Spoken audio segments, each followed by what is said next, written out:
अस्सलाम वालेकुम, welcome back to another video. इस वीडियो में मैं आपको इंस्टा के न्यू अपडेट के बारे में बताऊंगा। जी हाँ दोस्तों, इंस्टा के ऊपर एक न्यू अपडेट आया है। आज की इस वीडियो में वो अपडेट आपके साथ शेयर करने वाला हूँ, लेकिन उससे पहले चैनल पर न्यू है तो चैनल को लाजमी सब्सक्राइब कर दे।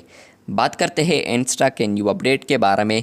तो फ्रेंड्स, ये अपडेट आपको मिलेगा अगर आप लोग यहाँ पर आते हैं, नोट वाले ऑप्शन पर क्लिक करते हैं तो फ्यूचर में या इसके अलावा फ्रेंड्स आपको मे बी मिल चुका होगा। यहाँ पर आपको एक प्रॉम्प्ट आएगा, मतलब कि फ्रेंड्स आपको ये अपडेट आएगा जहाँ पर फ्रेंड्स आप लोग नोट लगा सकते हैं प्रॉम्प्ट्स का।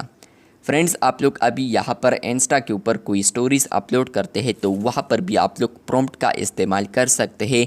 जहाँ पर फ्रेंड्स आप लोग कोई भी प्रॉम्प्ट देते हैं तो यहाँ पर और यूज़र भी उसके साथ इंटरेक्ट हो सकते हैं। तो सेम टू सेम ये अपडेट अब आ चुका है नोट पर भी, जहाँ पर फ्रेंड्स कुछ ना कुछ यूज़र्स को अब प्रॉम्प्ट का ऑप्शन आ रहा है, जहाँ पर फ्रेंड्स वो क्लिक करते हैं तो वहाँ पर वो प्रॉम्प्ट नोट भी लगा सकता है।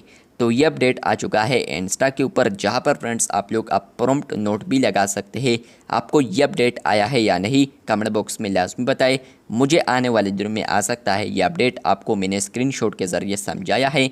आपको अगर वीडियो पसंद आई है तो वीडियो को लाइक कर दे। चैनल पर पहली बार आए हैं तो चैनल को लाजमी सब्सक्राइब करते। मिलते हैं बहुत जल्द, तब तक के लिए अल्लाह हाफिज़, शुक्रिया।